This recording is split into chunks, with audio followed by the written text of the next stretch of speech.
Hi guys, welcome back to Comment 389 to 589. Because we didn't have any takers for yesterday's lecture for the internal students, I thought I'd just record a quick video to cover off on the remaining stuff from Chapter 11 from the prescribed textbook and continuing on from our look at functional dependencies that we started in Lecture 15. So remember, we started looking at functional dependencies, and basically we're looking at which attributes determine the values of which other attributes within a relation. Today we're going to continue on by having a look at trivial versus non-trivial functional dependencies. We're going to calculate a closure of a set of functional dependencies. So given two attributes, we're going to figure out which other attributes they determine given a set of functional dependencies for that relation. And we're going to have a look at some of the inference rules and irreducible sets of functional dependencies. So just a little quick section here at the start, trivial versus non-trivial functional dependencies. So a functional dependency is trivial if and only if the right-hand side is a subset of the left-hand side. So in the example here, we can see that we've got MID, and it's actually on the left-hand side of the functional dependency as well. So here we're saying that MID and PID determine MID, and that's trivial because MID is on both sides of the functional dependency. So it's not really that important. It's kind of implicit. So it's called a trivial functional dependency. You can see down here we've got an example of MID and PID, which determines quantity. So quantity is functionally dependent on MID and PID.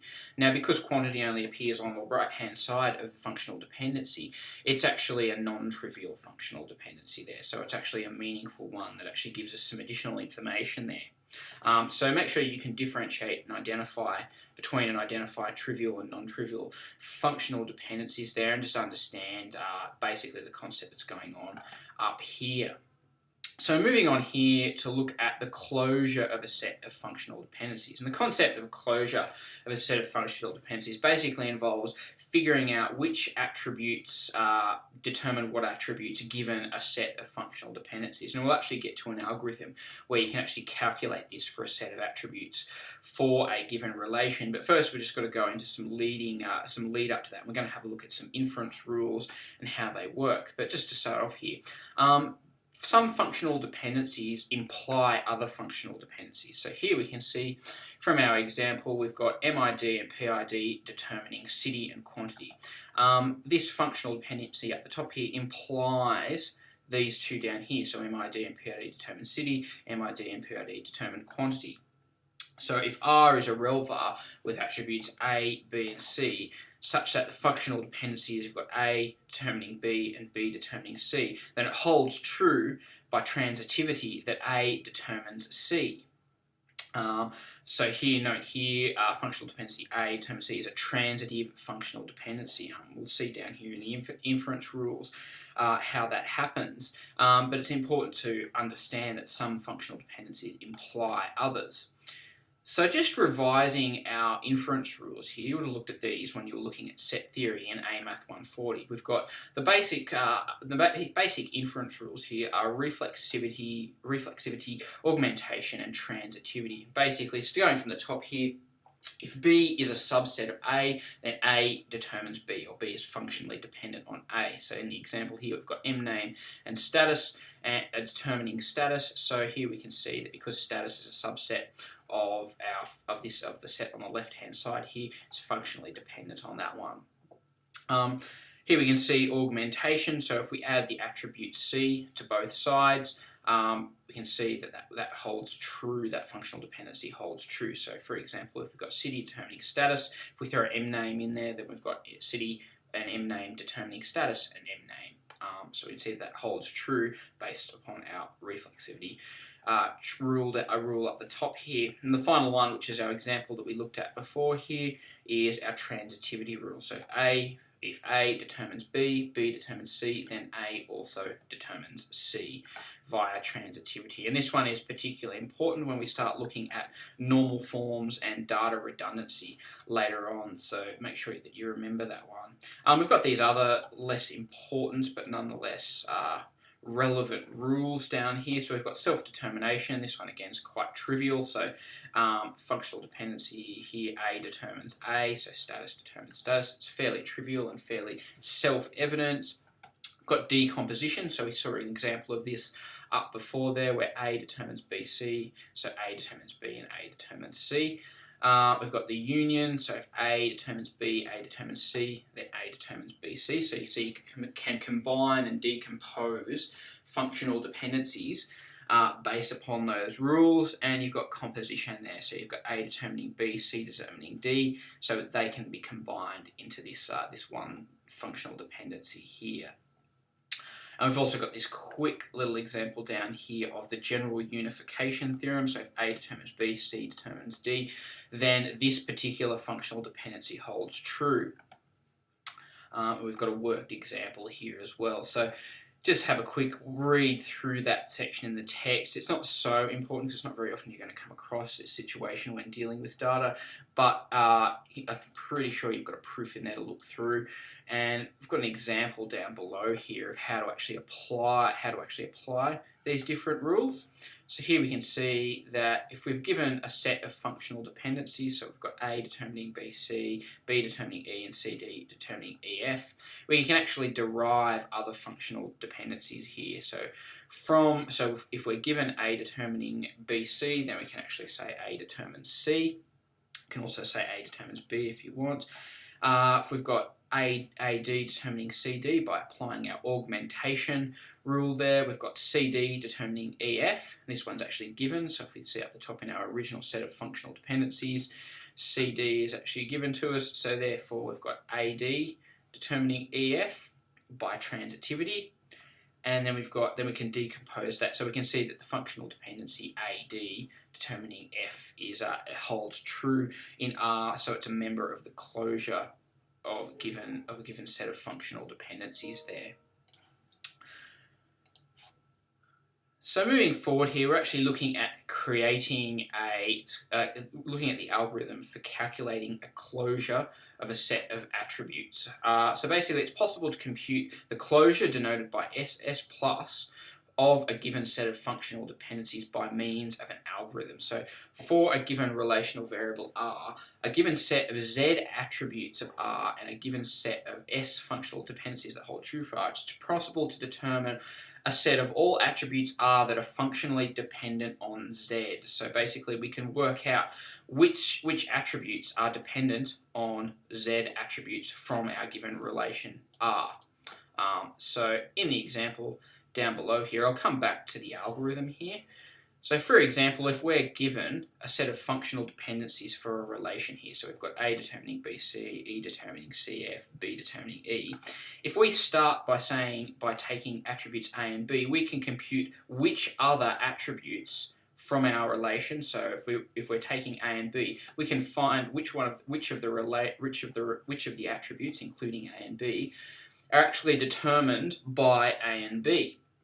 And we do that by actually using this algorithm here. So essentially, we've got a loop up the top here. So for each functional dependency, X determining Y in our set of functional dependencies here, if X is a subset of the closure, so our closure actually starts with these attributes, and if X, so the left-hand side, is a subset of that one, then the closure, we actually add the Y side to our closure. So we'll walk through the example and we'll see how that actually works below here, and if we don't change in a particular iteration, we actually exit the loop because the calculation is complete. So the loop actually goes forever until we complete our calculation of our closure.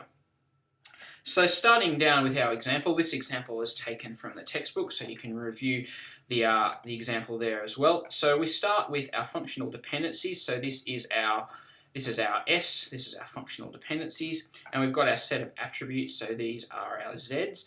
And we start with Z being set to the attributes that we're given. So our initial closure, our initial set is AB, and we want to calculate Z plus and A to equal AB plus. So initially, our closure has AB in it, and then we go through our loop. So we start going down our set of functional dependencies. So we look here, we've got A determining BC. Now, if we look at our closure here, we can see that A is currently in our set. So we actually go and we add B and C. Now, we already have B and C, so we end up with our closure looking like this here. So ZS is equal to the set of A, B, and C attributes. We look at the next functional dependency, E. So E doesn't appear in our set, in our current closure, so we just ignore that one and move on. It remains unaltered. We then look at the next functional dependency, which is BE. And here we can see that in this iteration, we can see that B is actually part of our functional dependency, our set of our closure. So we actually go through and we add E to our closure. So after going through this functional dependency, we actually have the set A, B, C, and E on there. In the final one, we look down here on our fourth iteration, we look at the functional dependency CD determining EF.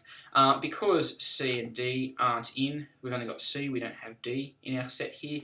This particular closure remains unchanged. We ignore that and just move on. So we go around our inner loop again. So because there was changes in this particular iteration, we continue on and we go back through, and starting at the top, we can see that we've got A determining BC. So we can see from our current closure here that both B and C are already part of our set, so we don't need to do anything on this one, and we move to the next functional dependency, which is E equaling CE determining CF. Now here we can see that we've actually got A, B, C, and E in here. So because E is a subset of our current closure, we have to add C and F. Now we've already got C and F, so we can see here that we actually add F to our closure here, and we end up with the set A, B, C, E, and F. We keep moving down, we've got B determining E, so both B and E are already in our set, so we don't need to worry about that. We go down and C and D. Again, we can see that D isn't part of our set yet, so there's no changes.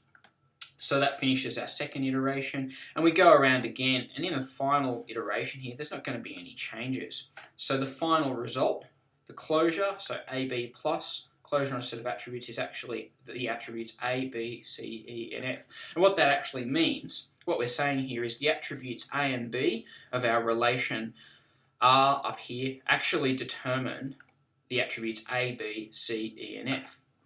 You can actually go through and analyse how this is so, and prove this by applying our inference rules that we looked at up here before. But because we've gone through and calculated that algorithmically there, we can see that we've already found our set of attributes there. So review that algorithm, review the example in the text, and make sure that you can calculate the closure of a set of functional dependencies. You'll need to be able to do this, go through this algorithm in your exam, and there's actually past exam questions that use this example in them, so make sure you review them and you can reproduce that algorithm as required. So the final little section here we're going to look at, so moving on to the next topic, is irreducible sets of functional dependencies. So if we've got S1 and S2, which are two sets of functional dependencies, if every functional dependency implied by the functional dependencies S1 is implied by the functional dependencies on S2, then the closure of S1 is actually a subset of closure of S2. Then we say S2 is a cover for S1. So if S2 is a cover for S1 and S1 is a cover for S2, they have to be equal. So that's just going back to set theory. If two sets are a subset of each other, then they must be equal. So a set S of functional dependencies is said to be irreducible if and only if it satisfies these properties. So the right-hand side, the dependent of every functional dependency test, involves at least one attribute. The left-hand side of every functional dependency is S is irreducible. In turn, no attribute can be removed from the determinant without changing the closure, and no FD in none of the functional dependencies in S can be removed without changing the closure. So basically, we're trying to find the set of functional dependencies without any redundancy in them. So if you can reduce them in any way, it's said to be reducible, hence not irreducible. So those three properties must hold true in order for a set to be irreducible. So going through our example here, so if we look through, we've got, so let's consider the functional dependencies on our real var P. So we've got the PID determining the P code, color, weight, and city. This set is irreducible. Why? Because the right-hand side is a single attribute in each case. So we can see here on our right-hand side, we've got a single attribute in here, so we can't break that down using our decomposition rule up here. So we can't break it down in any way any further. The left-hand side is obviously irreducible. So here we've only got one We've only got one attribute on each side. Again, you can't break it down using our decomposition rule, and none of the functional dependencies can be discarded without losing information, because if we delete one of these, then we're immediately pulling information out of our relation, because obviously we won't have PID determining one of these values. If we go down here to